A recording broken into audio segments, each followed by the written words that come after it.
In this episode, we shall talk about the hidden traps of our assumptions, how cognitive biases are anchored into cultural conventions, a dangerous pitfall for aspirants in the UPSC essay paper.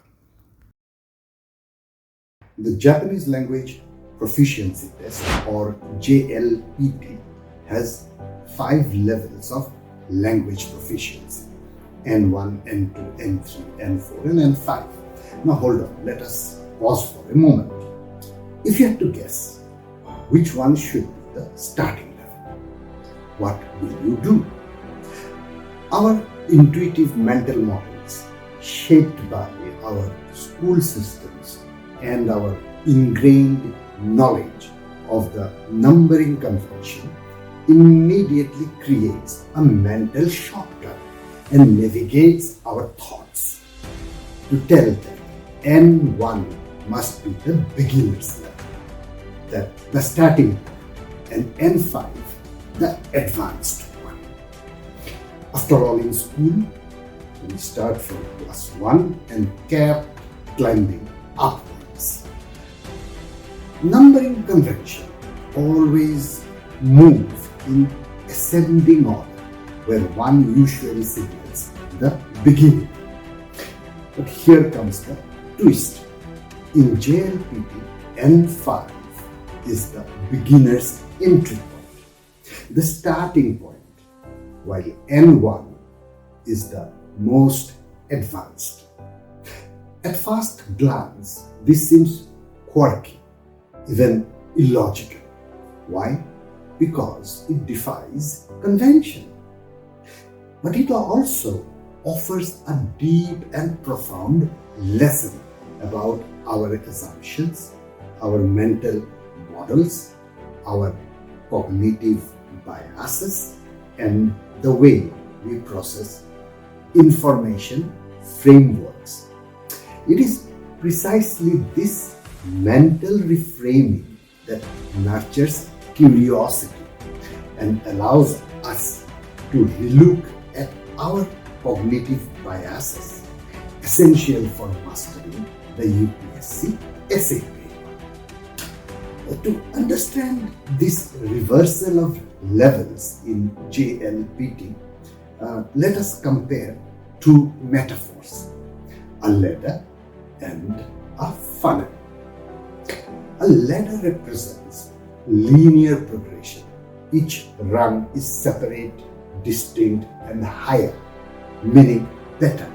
Learning appears as a vertical climb, step by step upward.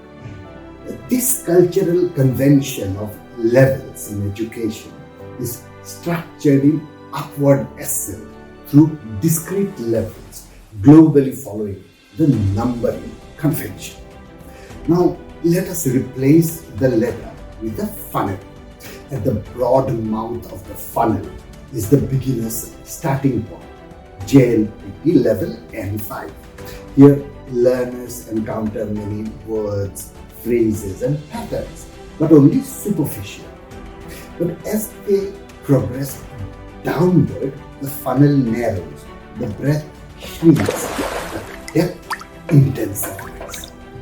By level N1, the learner has reached the concentrated core of the language, where mastery lies not in more vocabulary, but in nuance, integration, linkage, and subtle command.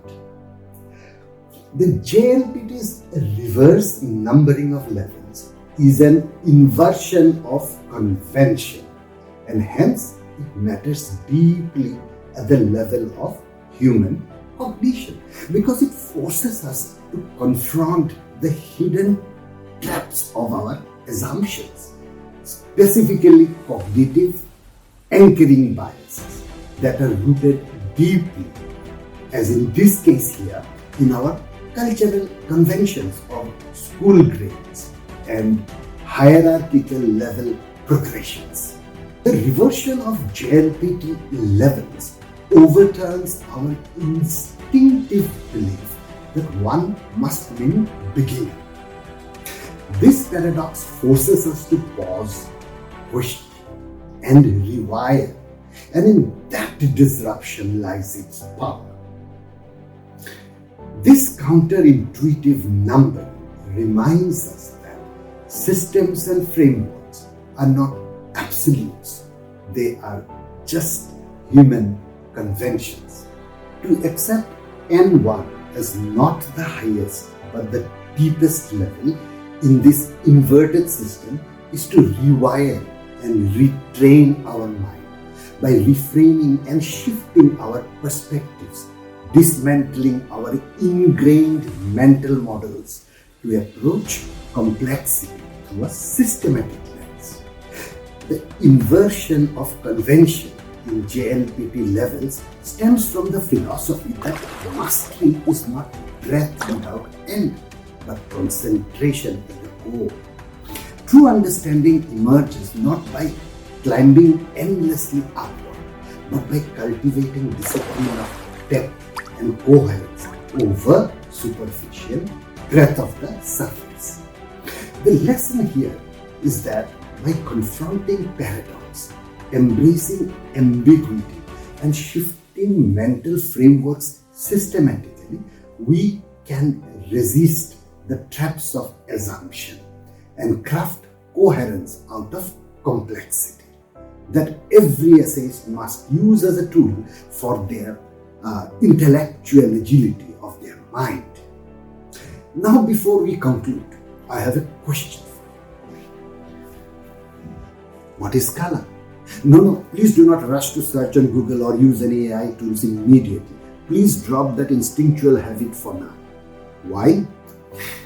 Just write what you know, what you think, what comes in your mind, because you will write exactly whatever you have perceived in your entire life till now about color.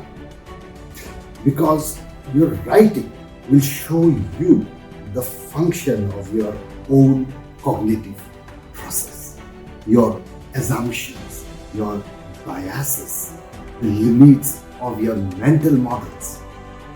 Remember, our perceptions are created by our lifelong interaction with information and our surroundings that shaped up our mental models and our cognitive frameworks, all of which influences how we interpret information and perceive the world, and in this case, color. So when you write, you display your perspectives, the lenses you apply to your mental models to define and interpret color. However, I will leave a clue for you to find the direction. Color is not the property of any object or things. It is merely a visual perception. Let us recall UPSC 2025 essay problem. Truth has no color. How and why? We will talk about that here in our next episode as we keep rewiring our mental models and try figuring out things differently.